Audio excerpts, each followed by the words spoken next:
नमस्कार साथियों, मैं आपका साथी अनिल गुर्जर। साथियों, आज हम इस वीडियो के माध्यम से बात करेंगे आवधिक आकलन ट्रैकर कक्षा 1 विषय गणित, जो कि 12वें सप्ताह में होना है।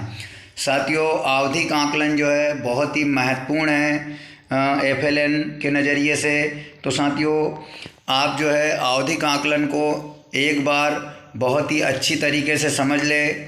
मित्रों, पीडीएफ या रजिस्टर बनाना महत्वपूर्ण नहीं है, किसी भी बिंदु को समझना महत्वपूर्ण है। तो इस वीडियो को देखने से पहले आप ये सुनिश्चित कर लें कि आप वीडियो को पूरा देखेंगे, क्योंकि वीडियो में जो महत्वपूर्ण बिंदुओं पर चर्चा की गई है उसी में इसकी समझ बनना है। तो साथियों, आप वीडियो को बिना स्किप किए एक बार पूरा अवश्य देख लेना, ताकि आपको आने वाले सप्ताहों में, आने वाली कक्षाओं के आवधिक आकलन ट्रैकर भरने में किसी भी प्रकार की समस्या ना आए। साथियों, जो साथी मेरे चैनल पर नए हैं वो प्लीज़ नीचे रेड कलर में दिए सब्सक्राइब की बटन पर क्लिक करके मेरे चैनल को सब्सक्राइब कर लें। एफएलएन के बारे में आपको बहुत सारी जानकारियाँ मिलेंगी, लेकिन जो वास्तविक जानकारी है आप इस वीडियो को देखकर समझ जाएंगे कि वास्तविक जानकारी जो है कहाँ मिलती है।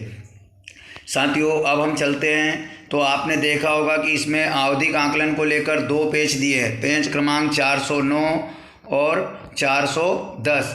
ये अलग अलग नहीं है, ये एक ही आवधिक आकलन का भाग है।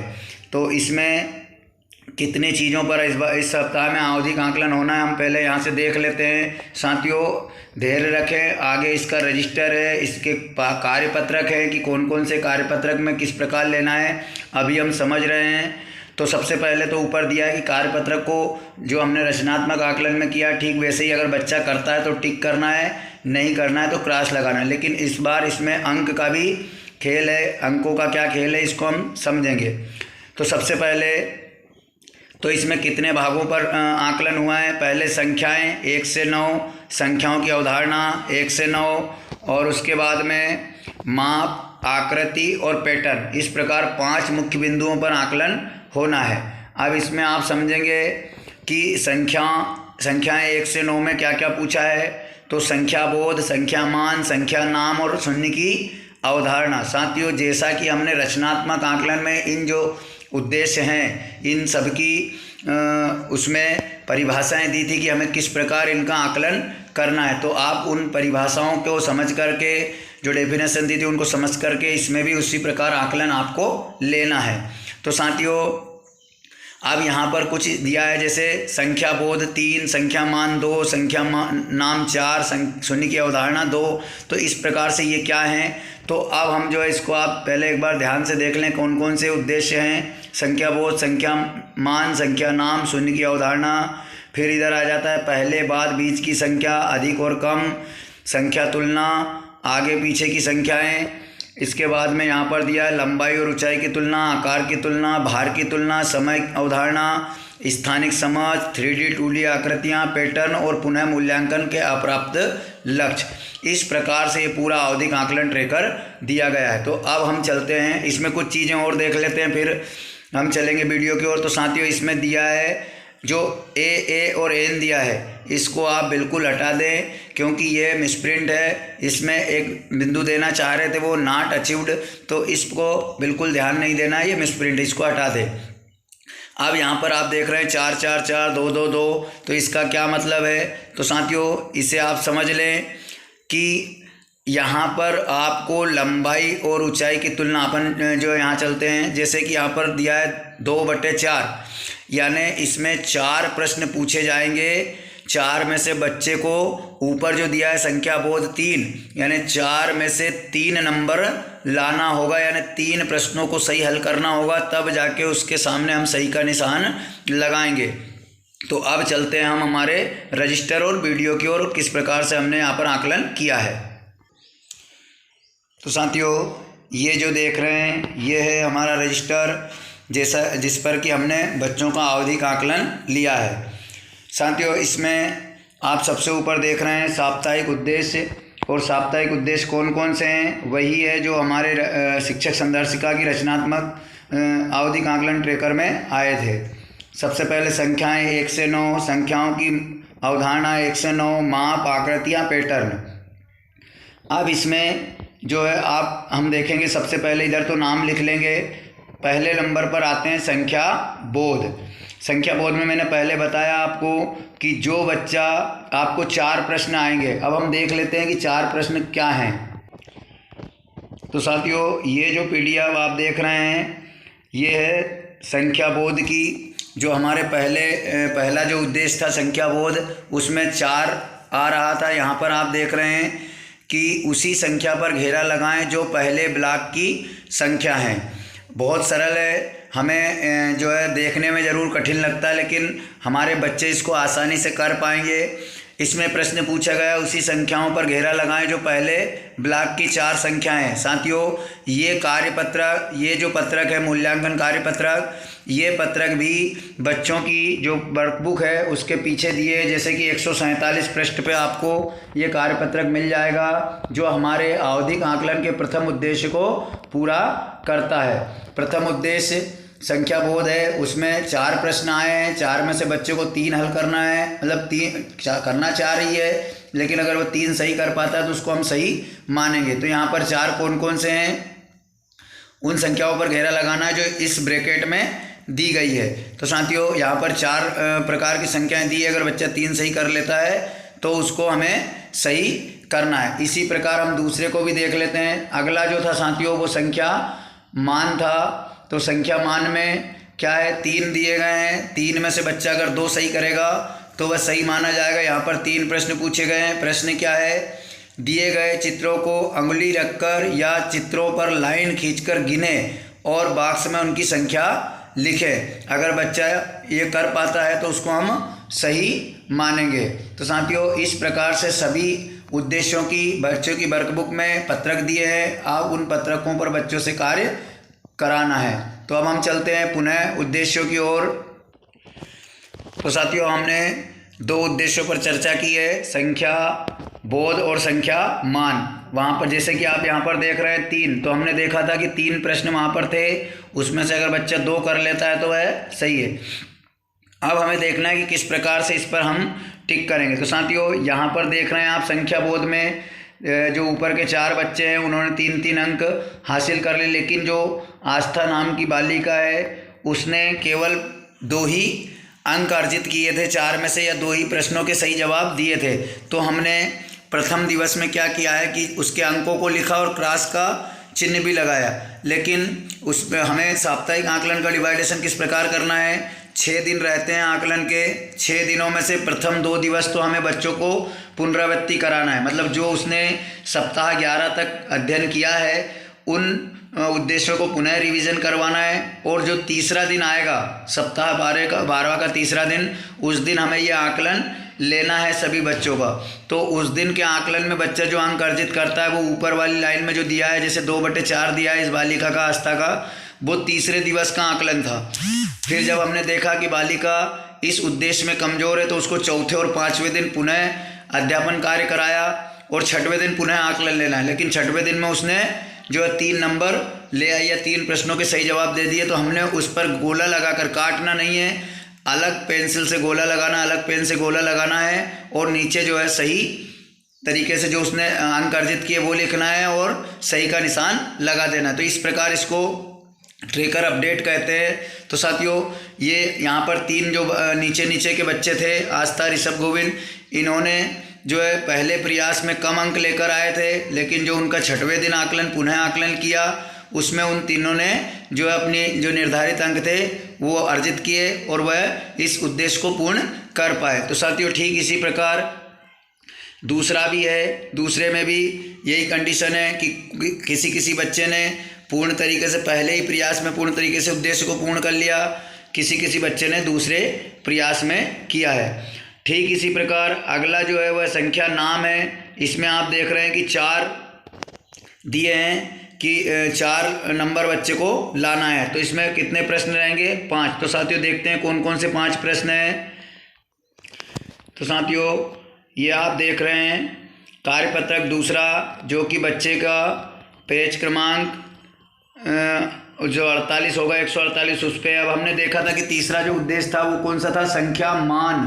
तो संख्या मान में क्या दिया गया, दिए गए संख्या नामों को उनके सही संख्या से मिलाए, मतलब संख्या मिलाना है। और साथियों ये 5 दिए। अब वहाँ पर हमने देखा था कि 4 लिखा था, यानी इनमें से अगर 4 बच्चा सही करता है तो उसको हम सही का चिन्ह लगाएंगे। और क्वेश्चन कितने बनते हैं, 5 क्वेश्चन बन रहे हैं। तो साथियों इस प्रकार से इस उद्देश्य की पूर्ति होगी। हम अगला उद्देश्य भी देख लेते हैं। अगला उद्देश्य था शून्य की अवधारणा। तो इसमें कितने क्वेश्चन हैं हम यहाँ पर देख लेते हैं, फिर उसे देखेंगे। यहाँ पर दिया है 2 क्वेश्चन दिए हैं शून्य की अवधारणा में। पहला है बिना फल वाली प्लेट पर घेरा लगाएं। तो एक तो ये हो जाएगा, और दूसरा दिया है बिना उपहार वाले टेबल पर घेरा लगाएं। साथियों ये 2 प्रश्न हैं, बच्चा इन दोनों को हल करेगा तभी उत्तीर्ण माना जाएगा। तो साथियों चलते हैं पुनः हम उसकी पीपीटी की ओर। साथियों अब हमने देखा कि हमारा जो शून्य की अवधारणा तक का भाग था, यानी 4 उद्देश्य जो थे वो पूर्ण हो चुके हैं। शून्य की अवधारणा में मैंने बताया है कि दोनों ही कंप्लीट करना होगा। अब हम चलते हैं संख्याओं की अवधारणा, यानी 1 से 9 तक। इसमें कौन कौन से हैं, पहले, बाद, बीच की संख्या 4, यानी इसमें 6 प्रश्न आएंगे। 6 प्रश्न में से बच्चे को 4 प्रश्न हल करना अनिवार्य होगा। दूसरा है अधिक और कम की समझ। इसमें बच्चे को 2 प्रश्न आएंगे, यहाँ पर देख रहे हैं 2/2 प्रश्न आएंगे और दोनों ही हल करना होगा। तीसरा है संख्या तुलना। इसमें बच्चे को 5 प्रश्न आएंगे और 5 में से 4 सही करना होगा।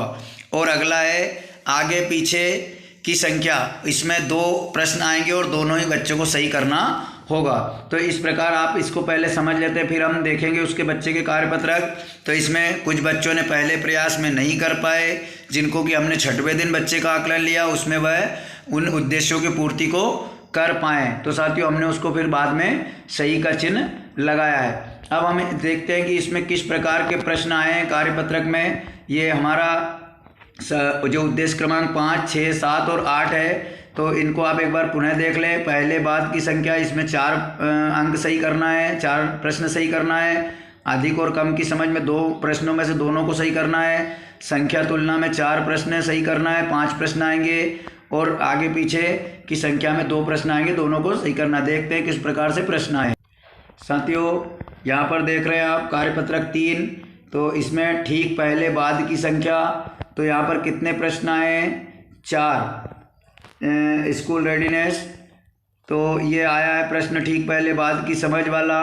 तो दिए गए रिक्त स्थानों में दी गई संख्या से ठीक पहले और ठीक बाद में आने वाली संख्या लिखे। तो साथियों रिक्त स्थान कहाँ पर है, जैसे कि यहाँ पर कापी बीच की संख्या लिखें। ये ऊपर वाला नहीं करना है, नीचे वाला है। बीच की संख्या दिए गए खाली बॉक्स में संख्याओं के बीच में आने वाली संख्या को लिखें। जैसे 4 ब्लैंक 6, तो यहाँ पर जो भी संख्या आएगी वो लिखना है। उसके बाद में तो ये कितने प्रश्न बन रहे हैं, 1, 2, 3, 4, साथियों 5 प्रश्न बनते हैं यहाँ पर। इधर और है, और देख लेते हैं हम अगली पीपीटी को। यहाँ पर संख्या तुलना आ चुकी है, मतलब उन 4 प्रश्नों में से 5 प्रश्नों में से हल करना है। साथियों अगला जो है संख्या तुलना। संख्या की तुलना करें और बड़ी संख्या के सामने गलत का चिन्ह और छोटी संख्या के सामने सही का चिन्ह लगाएं। इसमें कितने प्रश्न आए, 5। तो संख्या तुलना 5 है और इसमें 4 प्रश्न बच्चे को हल करना होगा, 4 सही करना होगा। इसके बाद में आगे और पीछे की गिनती, इसमें 2 प्रश्न आए हैं और दोनों ही बच्चे को सही करना होगा। इसमें क्या लिखना है, 2 दी गई रेलगाड़ी के डिब्बे में आगे और पीछे की गिनती करते हुए छूटी हुई संख्याओं को लिखें। तो साथियों जैसे यहाँ पर दिया है 2, 3, 4, 5, 6, 7 तक पहुँचेगी और इधर 9, 8, 7, 6, 5, 4, 3, इस प्रकार घटते क्रम और बढ़ते क्रम में संख्याओं को लिखना है। तो ये हमारा दूसरा उद्देश्य, मतलब कि उद्देश्य क्रमांक 8 तक पूर्ण हो जाता है। अब हम बात करते हैं माप वाले भाग पर। इसे भी आप समझ लें, लंबाई और ऊंचाई की तुलना। साथियों बात यह है कि इसमें अभी 1-2 मुख्य बिंदु हैं जो आने वाली है। तो इस प्रकार से साथियों कार्यपत्रक के आधार पर आप कर सकते हैं। हम थोड़ा हल्का हल्का और देख लेते हैं, जिन साथियों को बुक नहीं मिली वो वहाँ से समझ लेंगे। तो माप में लंबाई और ऊंचाई की तुलना, आकार की तुलना, भार की तुलना और संख्या की अवधारणा। जैसे संख्या की समय की अवधारणा में आपको एक ही प्रश्न आएगा और वो उसे हल करना होगा। भार की तुलना में 2 प्रश्न आएंगे, दोनों ही हल करने होंगे। आकार की तुलना में 2 प्रश्न आएंगे, दोनों ही हल करने होंगे। और लंबाई और ऊंचाई की तुलना में 4 प्रश्न आएंगे, जिसमें से 3 बच्चे को हल करना होगा। साथियों इसमें आप एक चीज़ देख रहे होंगे, यहाँ पर पहले में समर के यहाँ पर देखें, जैसे बच्चे का हमने तीसरे दिवस आकलन किया और बच्चे ने 4 में से 2 प्रश्न सही किए, तो यहाँ पर वह उद्देश्य को पूर्ण नहीं कर पाया क्योंकि 3 करना था। तो हमने यहाँ पर 2/4 लिख दिया क्योंकि 2 अंक लाया था और गलत का निशान लगा दिया। लेकिन साथियों जब हमने उसका 6वें दिन आकलन किया तो 6वें दिन के आकलन में भी बच्चा 2 ही अंक ला पाया। तो इस प्रकार से हमने दोनों पर घेरा लगा दिया। और क्या किया तो इसको हम आगे समझेंगे। तो इस प्रकार की भी कुछ चीज़ें हैं जिनको समझना आवश्यक है। तो अभी आप वीडियो में बने रहें, वीडियो को स्किप ना करें। इसमें नीचे आप यहाँ पर देख रहे हैं बहुत सारी चीज़ें हैं जो आपको समझना है। तो इस प्रकार से इन चारों उद्देश्यों को हम देख लेते हैं इनके कार्यपत्रक में। साथियों लंबाई की तुलना में कितने आए हैं, दिए गए गाजर से छोटा गाजर बनाएं। लंबाई की तुलना में दिखाए गए रबर से एक लंबा और एक छोटा रबर बनाएं उसमें। तो इस प्रकार ये ऊंचाई लंबाई की तुलना में यहाँ पर 3 प्रश्न दिए गए हैं, हो सकता है अगली पीडीएफ में और हो। फिर लंबे और ऊंचे के बीच अंतर, तो इसमें दिए गए निर्देशानुसार हमें बच्चों से ऊंचाई और लंबाई में अलग अलग अंतर कराना। जैसे आकार की तुलना, दिए गए पेड़ से एक बड़ा पेड़ बनाएं। यहाँ पर बनाने की आकार की तुलना, सबसे बड़े जंतु पर घेरा लगाएं और सबसे छोटे जंतु पर सही का निशान लगाएं। तो इस प्रकार से यहाँ पर बच्चे की लंबाई और ऊंचाई के उद्देश्य पूरे होते हैं। जैसे यहाँ पर भार की तुलना दी गई है, तो भारी वस्तु पर घेरा लगाएं और हल्की वस्तु पर लाइन खींचे। एक प्रश्न ये हो गया, भार की तुलना में वस्तुओं के वजन की तुलना करें और सबसे हल्की वस्तु पर गलत का चिन्ह और भारी वस्तु पर सही का चिन्ह लगाएं। फिर ये समय से अवधारणा, ये इसमें एक ही प्रश्न आया और यह हल करना है कि क्या पूछा गया है। प्रातः से रात तक होने वाली गतिविधियों को क्रमवार लिखना है कि सुबह क्या होता है फिर उसके बाद क्या होता है उसके। तो इस प्रकार बच्चा अगर क्रमवार जमाता है तो यह उसका उद्देश्य सही माना जाएगा। तो साथियों चलते हैं पुनः हमारे पीपीटी की ओर। साथियों यहाँ पर अगला जो उद्देश्य दिया है वो आकृतियों से संबंधित है, स्थानिक समझ और 3D 2D आकृतियाँ। तो ये थोड़ा डिफिकल्ट उद्देश्य था साथियों, जैसा कि ये है बच्चों ने सब जो माप वाला था सरल थे तो यहाँ पर किए हैं। उसके बाद में क्योंकि चित्रों पर बच्चे जो है बहुत अच्छा कार्य करते हैं। अब यहाँ पर साथियों आया है आकृतियाँ। तो आकृतियों में आप देख रहे हैं कि थोड़ा कठिन थी, तो यहाँ पर बच्चे क्या कर पाए देखना है। हम देखेंगे शिवांशी से बच्चे क्रमांक 4 से कि बच्चों ने अधिकतर उद्देश्यों को दूसरी बार में भी गलत किया है और पैटर्न वाला सभी सही कर पाए हैं। तो अब हम देखेंगे कि अगर गलत किया है, दोनों बार में गलत किया है, तो हमें क्या करना है। साथियों यहाँ पर हमारा अंतिम बिंदु आया पुनः मूल्यांकन में अप्राप्त लक्ष्य। तो साथियों यहाँ पर लिखा है लंबाई और ऊंचाई की तुलना। क्यों लिखा है, अब हम चलते हैं बच्चे के लंबाई और ऊंचाई की तुलना वाले में। तो यहाँ पर देख रहे हैं आप ये वाला कि बच्चे ने यहाँ पर दोनों प्रयास में उसे पूर्ण नहीं कर पाया। तो हम पुनः मूल्यांकन में अप्राप्त लक्ष्य, यानी बच्चे का जब हमने प्रथम मूल्यांकन किया तब भी नहीं कर पाया और पुनः मूल्यांकन किया 6वें दिन तब भी नहीं कर पाया, तो हमने उस उद्देश्य को यहाँ पर लिख दिया है। उसके बाद लिखा है 3D 2D आकृति। तो साथियों ये देख रहे हैं आप 3D 2D आकृति वाले में भी बच्चे के साथ यही कंडीशन थी, तो यहाँ पर उन अप्राप्त लक्ष्यों को हमने लिखा है। इसी प्रकार सेम इन बच्चों के साथ भी कंडीशन बनती है, उनके भी जो है 2-2 बार आकलन करने के बाद भी कुछ उद्देश्य रह गए हैं, उन उद्देश्यों को हमने यहाँ पर लिखा है। तो इस प्रकार से साथियों ये जो है पूरा आवधिक आकलन प्रथम सप्ताह की जानकारी थी। साथियों आशा है मेरी मेहनत आपको अच्छी लगी होगी। तो साथियों प्लीज़ एक लाइक करना ना भूलें और आपके जितने भी शिक्षक ग्रुप है उन ग्रुपों में इस वीडियो को शेयर ज़रूर करें, ताकि उन साथियों को भी जो है आवधिक आकलन से संबंधित जो समस्याएं हैं उनका समाधान हो सके। और साथियों, एक बार पुनः आपसे निवेदन करूंगा कि आप चैनल को सब्सक्राइब ज़रूर कर लें ताकि मेरे सभी वीडियो आप तक पहुंचते रहें। तो साथियों, मिलते हैं अगले वीडियो में एक नई जानकारी के साथ। तब तक के लिए